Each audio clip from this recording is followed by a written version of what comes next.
자, 오늘 우리에게 주신 하나님 말씀 구약성경 잠언서 3장입니다.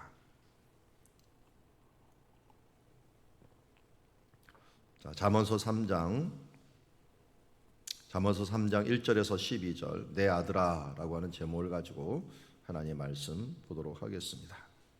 우리 한 절씩 교독합니다. 잠언서 3장 1절에서 12절입니다. 내 아들아 나의 법을 잊어버리지 말고 내 마음으로 나의 명령을 지키라.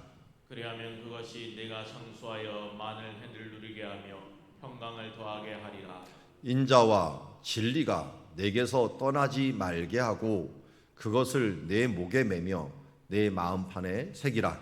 그리하면 내가 하나님과 사랑 앞에서 은총과 귀중히 여김을 받으리라.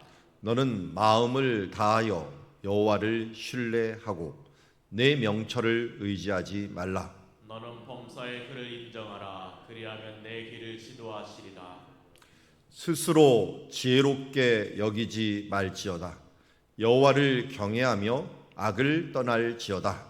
이것이 내 몸의 양약이 되어 내 골수를 윤택하게 하리라. 내 재물과 내 소산물의 처음 익은 열매로 여호와를 공경하라. 그리하면 내 창고가 가득히 차고 내 포도즙철에 새 포도즙이 넘치리라. 내 아들아 여호와의 징계를 경히 여기지 말라. 그 꾸지람을 싫어하지 말라. 대저 여호와께서 그 사랑하는 자를 징계하시기를 마치 아비가 그 기뻐하는 아들을 징계함 같이 하느니라. 아멘. 자, 오늘 1절에 내 아들아 라고 시작을 합니다. 물론 잠언서는 솔로몬이 지었기 때문에 솔로몬의 아들 르호보암을 향하여 주시는 말씀이 1차일 것입니다. 그러나 당시에 지혜자들이 제자들을 향하여 아들이라 칭하였습니다. 그렇기에 우리가 이 아들이라고 하는 것들은 하나님이 우리를 향하여 또 예수님을 향하여 말하는 것처럼 내 아들아라고 하는 것은 우리 모든 하나님의 말씀을 배우는 보편적인 사람들에게 주시는 말씀이요. 특별히 우리 요한복음 1장 12절 말씀처럼 영접하는 자 곧 그 이름을 믿는 자들에게는 하나님의 아들, 하나님의 자녀가 되는 권세를 주셨다라고 하는 이 말씀에 의거하여 오늘 우리에게 주시는 말씀이라고 분명히 받을 수가 있습니다. 자, 1절에 보니까 내 아들아 나의 법을 잊어버리지 말고 내 마음으로 나의 명령을 지키라. 자, 법을 나의 법 그리고 내 명령이라고 하는데 우리가 가장 큰 명령이 무엇입니까 하면서 율법학자가 예수님께 물었을 때 바로 나온 게 이거죠. 이스라엘아 들으라. 여호와는 우리 하나님이시요 여호와는 한 분이시다. 그리고 그냥 줄여서 우리 하나님 여호와는 오직 유일하신 분이시다 하는 이 하나님을 우리 하나님으로 삼고 그를 경외하는 삶을 살아라 하는 1차적인 경외와 그리고 내 마음을 다하고 이 뜻을 다하고 힘을 다하여 주 너의 하나님을 사랑하라 라고 하는 사랑의 계명. 그래서 하나님을 하늘에 계신 하나님 그분을 내 하나님으로 삼고 그리고 그분을 사랑하는 삶. 예수님도 이것을 제일 큰 계명이라고 말하면서 강조를 해 주셨습니다. 이런 법과 이런 말씀을 잊어버리지 말고 내 마음에서 이 명령을 지키라라고 말씀합니다. 그러면 어떻게 된다고요? 그것이 내가 장수하여 많은 해를 누리게 하며 평강을 더하게 하리라. 요새 같으면 장수만 있으면은 그게 무슨 축복이냐라고 할 수 있는 사회예요. 예전에는 환갑이라고 하는 게 왜 생겼습니까? 60 넘기는 일들이 별로 없었어요. 그러다 보니까 환갑 그러면 야 장수가 이제 됐구나라고 하는 말처럼 느꼈는데 예전에는 정말 장수하는 게 큰 복이었죠. 그런데 여기에도 우리가 그걸 걱정할까 봐 뒤에다가 합니다. 평강을 더하게 하시리라. 평강 가운데 장수를 하는 참 기쁨과 안정성 가운데 하나님이 주시는 것입니다. 그러니까 십자가의 도 하나님의 말씀은 우리 마음에 그것을 두고 그 말씀을 지켜나가는 삶을 살아가는 사람들에게는 무엇이 있다는 것입니까? 평강 가운데 오랜 시간의 평강이 그 가운데 있다는 거예요. 사사기도 보면은 이 좋은 사사가 하나님의 나라를 다스릴 때, 특별히 애굽 같은 사람들, 약하지만 이 서로 일하고 함께 하는 사람들, 자기가 가서 적장은 죽였지만 나팔을 불고 에브라임 사람들 초청해 가고 같이 일하게 만들어 갖고 그들이 이길 수 있도록 도와주는 이런 사람이 있을 때는 평화의 시기가 거의 한 80년 가량 되는, 그러니까 한 일평생에 넘는 그 기간들이 정말 오랫동안 평화의 시기가 계속되고, 또 이 평화라고 하는 것은 뭡니까? 하나님 앞에 죄 짓지 않고 하나님의 명령을 잘 지켜나가는 세대가 됐다는 것을 우리에게 의미하고 있습니다. 여러분, 우리가 참 하나님 앞에서 이 영향력 있는 삶을 산다고 한다면, 내가 살아가는 이 반경 안에, 우리 옛날에 채부잣집 그랬죠. 반경 얼마 안에는 굶어 죽는 사람이 없어야 된다는 게 이 채부잣집의 그 원리였는데, 우리도 마찬가지죠. 내가 있는 이 주변에 예수 믿지 않는 사람 없이 예수 믿는 사람 다 됐고 뿐만 아니라 하나님의 명령을 잘 지키고 평강 가운데 있는 것, 이것이 내가 하나님 안에서 하나님 나라를 이루는 삶이라고 할 수가 있을 것입니다. 뭐 대단한 이 왕이 되거나 또 뭐 법관이 되거나 이런 건 못하더라도 우리가 있는 주변에 하나님의 명령을 지키게 하고 그로 인하여 평강을 누리게 하는 삶들을 살아가는 것, 이것이 우리가 이 땅에서 해야 될 일이고 이 땅에서 하나님의 천국을 이루는 삶이다라고 할 수가 있습니다. 그래서 육신의 생각은 사망이나 영의 생각은 생명과 평안이라고 이야기하고 있습니다. 이 하나님의 명령과 하나님의 의무는 영의 생각이죠. 하나님의 생각입니다. 하나님은 영이시기 때문에 그것을 잊어버리지 않고 마음의 명령을 지키면 어리석은처럼 보이지만, 저렇게 깝깝해 보이지만, 그러나 그것이 결국은 평강을 가져오고 오랜 동안 평강을 가져오는 역사를 가져올 수 있다 하는 걸 우리에게 알려주고 있습니다.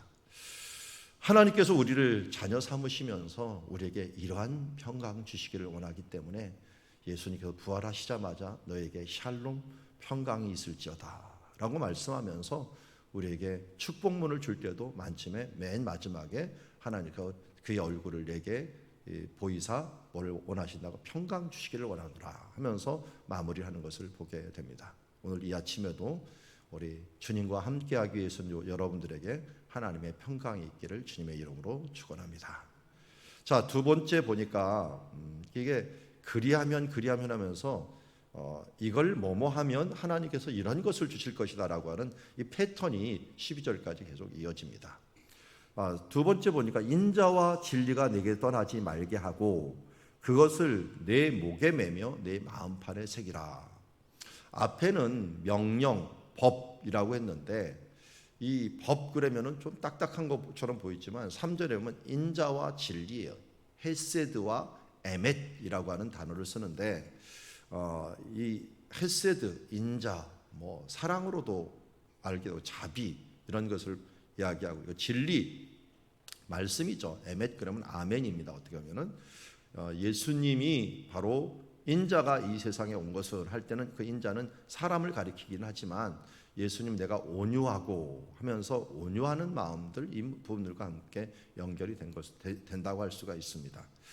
인자와 진리, 뭐 예수님이 당신이 진리라고 했으니까요. 한마디로 이것도 마찬가지예요. 예수님을 품고 그리고 하나님 안에서 선을 하려고 하는 이런 마음을 가지는 사람들, 이런 사람들을 이것을 마음판에 새기는 것들, 하나님의 인자와 진리, 하나님의 예수님의 말씀, 예수님의 삶, 이 부분들을 내 마음판에 새겨 놓는 사람, 기억하는 사람이죠. 기억하는 사람을 어떻게 된다고요? 내가 하나님과 사람 앞에서 은총과 귀중히 여김을 받으리라. 은총과 귀중히 여김을 받는다라고 말씀하고 있습니다. 내가 인자와 진리로 행하면 나도 은총과 귀중히 여김을 받는다라고 말합니다. 어제 목요 성경 공부에서도 다윗의 삶을 보았지만 다윗이 기름 부음 받은 자가 되었잖아요. 그런데 자기보다 먼저 기름 부음 받은 자가 있는 거예요. 근데 그를 향하여 어떻게 행동했습니까?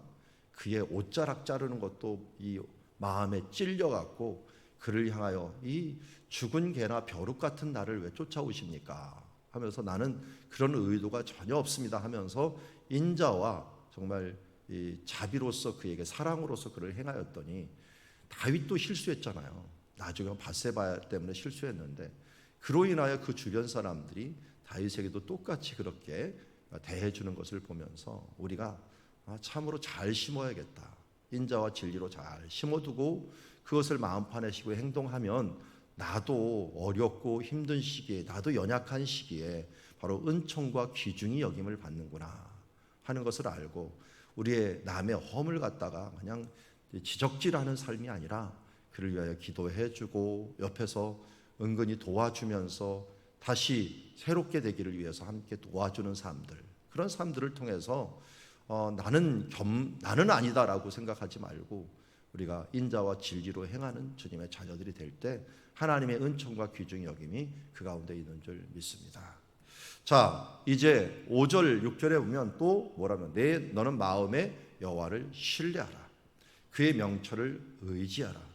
여호와를 신뢰하고 의지하면 하나님께서 어떻게 해주신다고요? 하나님을 신뢰합니다. 믿습니다.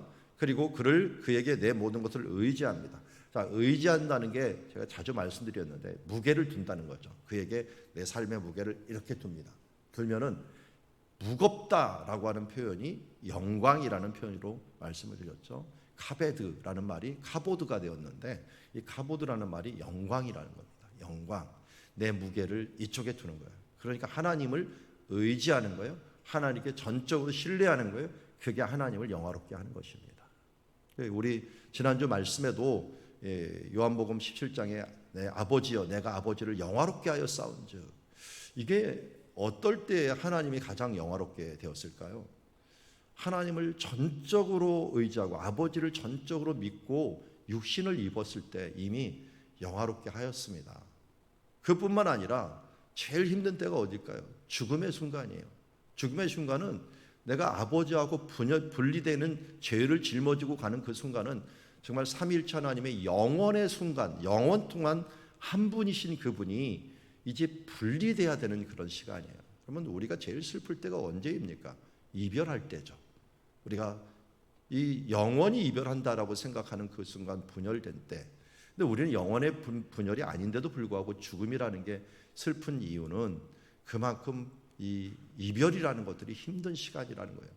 근데 하나님 아버지는 본질적으로 삼위일체 하나님으로 영원히 한 분인데 그분이 우리 때문에 분열되는 그 순간, 그게 가장 위험하고 힘든 순간이었죠. 십자가에서 죽는 순간일 것입니다. 그렇게까지 하나님을 모두 의지한 거예요. 신뢰한 거예요. 하나님께 모든 것을 맡긴 거예요. 그것이 바로 하나님을 가장 기쁘게 하시는 것이고, 그게 6절에 보면 범사에 예수 그리스도를 인정해 준 거예요. 아버지와 아들과의 관계를 우리가 예수 그리스도와 하나님 아버지와의 모습에서 우리가 본다고 했죠. 우리가 부모를 전적으로 의지하고 또 이 부모는 자녀를 전적으로 책임지는, 인정하고 그를 온전히 지도할 수 있는 그런 관계라는 겁니다. 물론 우리는 인간인지라 부모가 온전히 길을 지도하지 못합니다. 그렇지만 이 지도하려고 하는 그 마음, 최선을 다하려는 그 마음은 아버지 하나님께로 받은 마음하고 동일할 것입니다. 부족하더라도 부모로서 최선을 다할 수 있는 것. 어제도 저희 가정 예배를 드렸지만 제가 고백을 했어요. 저희 아버님이 정말 똑똑했고 고아로서 자라나면서 사랑의 표현을 할 줄을 몰랐습니다. 그럼에도 불구하고 제가 정말 느꼈던 것 중에 하나는 제가 필요할 때 필요한 것을 최선을 다해서 해주려고 하는구나 하는 부분을 알았어요. 제가 유학을 갔을 때도, 제가 이제 뭐 특별히 신앙을 할 때도 아버님이 필요한 것, 제가 개척을 할 때 정말 그 부분들에서 최선을 다해서 해주려고 하는 것. 당신이 모았던 모든 노하우뿐만 아니라 또 물질 이런 것들을 다 해서 아들을 어떻게든지 해주려고 했던 모습들. 그래서 마지막 가실 때까지도 우리 삼형제들에게 최선을 다해서 해주려고 하는 그런 모습들을 바라보면서 아버지의 마음을 느낄 수가 있었습니다. 이게 바로 아버지는 자녀들에게 최선을 다해 갖고 인정해주고 지도해주려고 하고, 자녀들은 또 부모에 대해서 신뢰하고 또 의지하는 그런 삶들을 살아가는 관계를 하나님과 그의 아들 예수 그리스도 가운데 배운 것을 우리 가운데 실천했다. 또 우리가 그렇게 행동해야 되는 것이다 라는 것을 우리에게 말씀하고 있습니다. 7절과 이제 8절로 넘어가면은 그리스도 스스로 지혜롭게 여기지 말지어다, 겸손하라는 거죠. 겸손하고서 차라리 누구를 의지하라고요? 여호와를 두려워하고 경외하고 공경하여서 악에서 떠날지어다. 여러분, 악을 저지르는 이유는 뭡니까? 교만은 멸망의 선봉이다. 겸손하면 하나님의 법, 하나님의 뜻을 따르게 돼 있죠. 그러나 교만한 자는 내가 하나님같이 되어서 내 마음대로 행함으로 악을 행하게 되는 것입니다. 그래서 여호와를 경외하면 어떻게 된 거예요? 이것이 내 몸의 양약이 될 것이다. 하나님을 두려워하는 삶을 사는 사람들에게 악을 떠나고 악을 두려워하다 보니까 이것이 우리 몸의 양약이 되어 내 골수를 윤택하게 하리라. 윤택한 삶을 살 수가 있는 거죠. 두려워하지 않고 하나님을 두려워하니까 이 세상을 두려워하지 아니하고 후회함 없이 살다 보면은 그것이 하나하나 쌓여갖고 내 몸의 양약이 되고 저력이 되고 힘이 되어서 하나님의 축복을 받을 수밖에 없는 윤택한 삶으로 나갈 수밖에 없다는 것입니다. 이제 9절에서 12절 보니까 내 재물과 내 소산물의 처음 익은 열매로 여호와를 공경하라. 하나님을 경외하고 두려워하는 삶뿐만 아니라 하나님을 섬기고 공경하는 삶으로 나가라는 것입니다. 그래서 이 공경하는 삶이 이스라엘 전체에게 보여주었어요. 아브라함에게도 보여주었어요. 아브라함이 전쟁하고 난 다음에 끝나자마자 오면서 11조를 하나님께 드리는 것. 집에 도착하기도 전에 중간에 제사장을 만나자 그 멜기세덱에게 11조를 드렸죠. 그리고 이스라엘 백성들이 들어올 때 맨 처음 요단강을 건너자마자 첫 전쟁이 여리고성이었어요. 여리고성에 있는 모든 물건은 다 어떻게 했어요? 하나님께 드리라고 하나님이 명령했고 그렇게 했습니다. 그런데 그 중에 일부를 빼먹은 아간 때문에 그들이 36명이나 죽는 결과들을 가져왔고 이스라엘에게 정말 큰 두려움, 이 가나안 땅에 들어가서 첫 패배를 맛보게 되는 그런 두려움들이 그 가운데 임하게 된 것을 보게 됩니다. 여러분, 우리가 하나님을 공경한다는 것은 이 모든 것이 하나님의 것입니다라고 하는 걸 인정하는 삶입니다. 인정하고 그 인정하는 삶의 표시가 뭐냐면 10분의 1을 띄워서 하나님께 드리면서 내게 주신 생명, 내게 주신 물질, 내게 무슨 삶, 이 모든 것은 하나님의 것입니다. 하나님이 창조주이시고 이 모든 것은 하나님의 것입니다 하는 표현이 이 시대에서는 처음 익은 열매로 여호와를 공경하는 것이었습니다. 이게 바로 초실절이었고 이 초실절에 바로 예수님께서 부활하심으로 말미암아 바로 잠자는 자, 죽은 자들의 첫 열매가 되어 주셔서 이제 예수 그리스도가 대표로 부활했으니 나도 부활할 것이다 라고 하는 소망을 가지게 되는 것이죠. 여러분, 우리가 11조를 드리거나 하나님께 첫 예물을 드리는 것들로 내가 모든 그 다음 10분의 9는 내 것이라고 착각하시면 안 됩니다. 11조를 드리면서도 이것이 하나님의 것입니다. 하나님이 필요할 때는 모두 다 드릴 수도 있습니다. 어차피 하나님의 것입니다. 이게 욥의 고백이었죠. 욥이 어떻게 했습니까? 모든 것이 주께로 왔사오매 주께로 돌아갈 줄 압니다. 그리고 이제 하나님께로 받은 것 하나님께 가져갑니다. 내가 맨몸으로 이게 왔는데 그냥 맨몸으로 돌아가는 것 당연합니다 하면서 하나님 앞에 절대적인 신뢰를 보여주면서 하나님을 절대적으로 공경하는 모습들을 보여준 것을 보게 됩니다. 이렇게 모든 것이 하나님의 것이고 나는 그의 매니저일 뿐입니다, 청지기일 뿐입니다를 인정하는 삶을 살다 보면 어떻게 해요? 그리하면 내 창고가 가득히 차고 내 포도즙 틀에 새 포도즙이 넘치리라. 이것은 근데 어렸을 때부터 교육을 하셔야 됩니다. 이걸 어렸을 때 교육하면 별로 문제가 될 게 하나도 없어요. 근데 커서 하면은 이상하게 이 부분들이 마음에 걸려요. 유대인들 보십시오. 유대인들 이런 거 하는 것들 전혀 문제.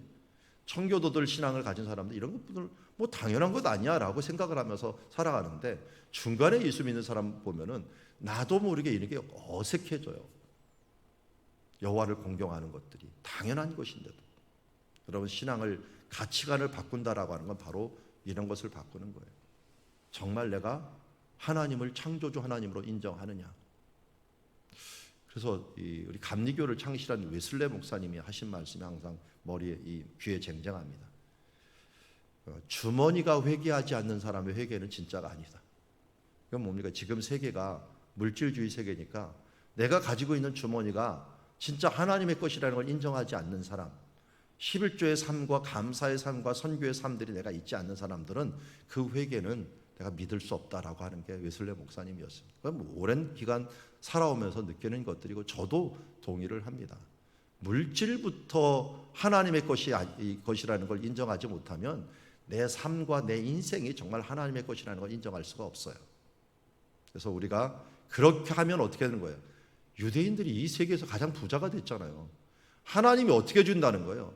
창고가 가득 차고 그 포도즙들에 새 포도즙이 넘치리라. 이거 말라기에서도 내가 11조를 하나님을 섬기라. 그러면 내가 창고를 가득히 안 채워주나 내가 봐라. 한번 시험해 봐라. 라고 하면서 할 정도로 이 물질에 대한 부분들을 처음 읽은 대로 여호와를 공경하라고 얘기합니다.